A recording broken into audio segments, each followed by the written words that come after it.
हाय.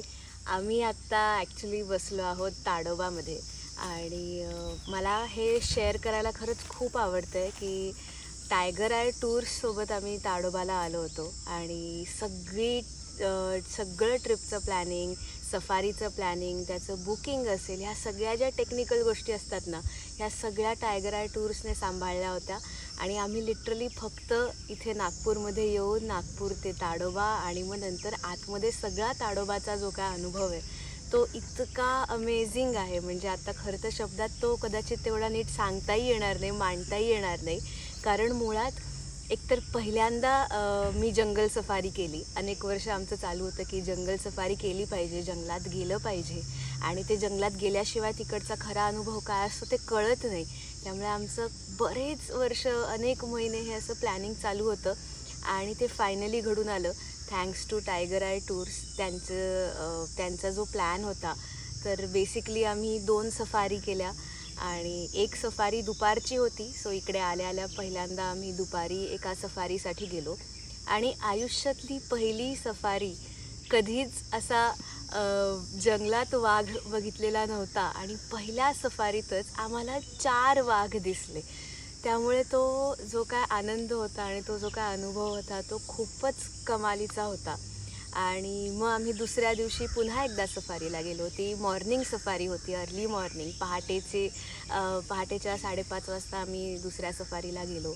आणि आदल्या दिवशी सफारी करत असताना जो लाईट, जे जंगल बघितलं होतं, जे जंगलातले आवाज, विविध पक्ष्यांचे, किड्यांचे, सगळे जे वेगवेगळे आवाज अनुभवले होते, तर दुसऱ्या दिवशीच्या मॉर्निंग सफारीला जरी जंगल तेच असलं तरी ते इतकं वेगळं भासत होतं आणि इतकं वेगळं वाटत होतं.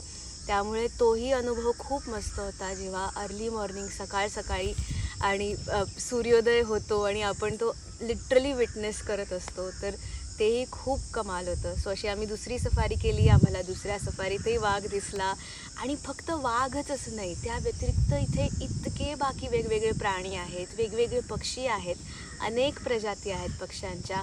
नंतर इकडची ओव्हरऑलच सगळी इकोसिस्टीम, इकडची झाडं, अधेमध्ये तुम्हाला वेगवेगळ्या ठिकाणी जी वारुळं दिसतात आणि ह्या सगळ्या बाबतीतली माहिती आम्हाला नरेंद्र अळकुटकर वेळोवेळी देत होते.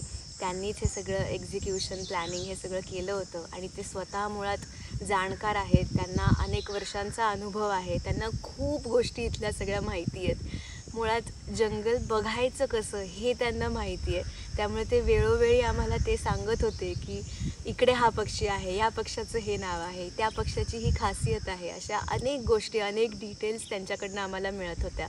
आणि आम्ही स्लॉथ बेअर बघितलं, आम्ही वाईल्ड डॉग म्हणजे ज्यांना इंडियन ढोल म्हणतात ते सुद्धा बघितलं. त्यानंतर लंगूर बघितले. अनेक ठिकाणी मोर आणि लांडोर तर इतक्या वेळा बघितले की नंतर असं झालं की अरे इथे पण मोर आहे. आणि मोरांचे कॉल्स जेव्हा ऐकू येतात तेव्हा सगळी आमची एकत्र एक्साइटमेंट वाढायची की हां, कॉल येतो आहे, कुठून तरी आवाज येतो आहे. तर हा सगळा जो काय अनुभव आहे ना, म्हणजे मला वाटतं मी जर सांगायला घेतलं तर मी बहुतेक खूप वेळ बोलतच बसेन. पण हे ॲक्च्युली मी कितीही सांगितलं किंवा तुम्ही कितीही फोटो बघितले, कितीही व्हिडिओ बघितले किंवा कितीही घर बसल्या टी व्हीवर डॉक्युमेंटरी बघितली, तरीसुद्धा तो प्रत्यक्ष इथे येऊन बघायचा आणि प्रत्यक्ष घ्यायचा जो अनुभव असतो तो खूप वेगळा आहे. त्यामुळे मी डेफिनेटली रेकमेंड करेन की तुम्ही जर ताडोबाला यायचं प्लॅन करत असाल तर टायगर आय टूर्ससोबतच करा.